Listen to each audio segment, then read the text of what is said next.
Now, Matthew goes on to Mark chapter 12. So the next book, go to the right, 12 chapters into that book. Look at chapter 12 of Mark, verse 43.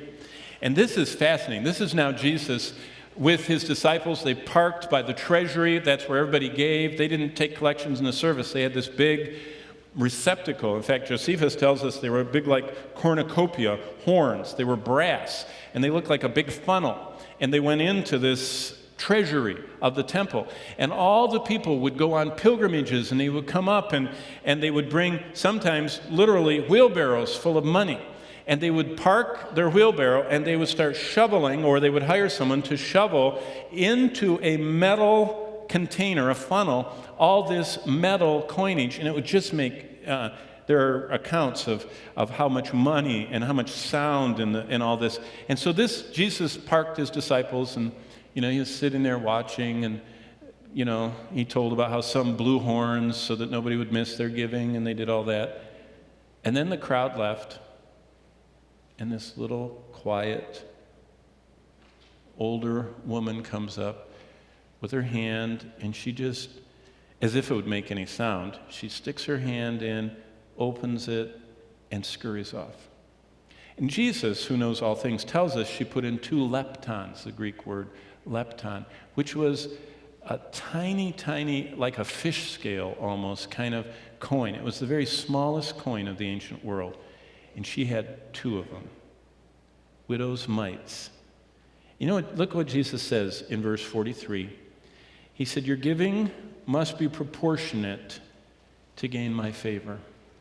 You know what he was saying? The people that made all the noise with the shovelfuls, they could shovel all day and it wouldn't make a dent in what they had. They were doing that for the show. That woman gave everything she had. And that meant something to Christ.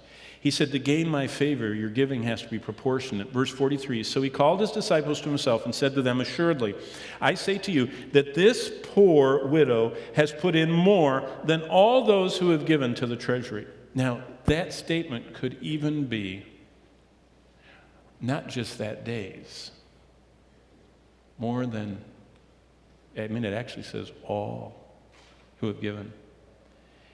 What Jesus was saying is, I measure by how much it costs you. Turn the next book from Mark to Luke, chapter 6. There are 2 of them in the 6th chapter. And here's the 4th simple truth about money Jesus gives in Luke 6 and verse 35.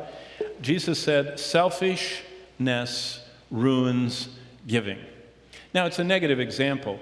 And what Jesus is saying is, love your enemies, do good, and lend to your enemies. The context is a negative one. It's talking about people that don't like us. Now, it's even harder that way, but how much more people that like us? But look what he says.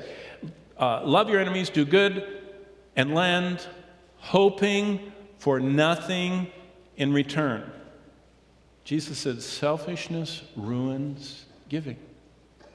If you hope, like it says in the book of James, if you give money in the church, if you give enough, they're going to say, oh, come up here and sit in the good seats.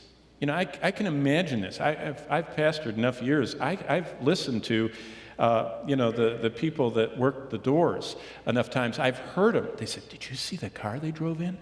I think that thing has heated handles. Look at it's black.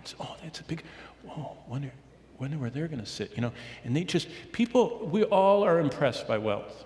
In the book of James, it says that they went beyond that. They put them down front because they were so crusty with gold. But the poor people that didn't have anything to give, they didn't even give them a chair. Jesus says, selfishness ruins giving. If you hope for something in return, you lose. But if you hope for nothing in return, if you selflessly give, look at the rest of verse 35, your reward will be great. And you will be sons of the Most High, because he's kind to the unthankful and the evil. How much more will he be to us who selflessly sacrifice to him?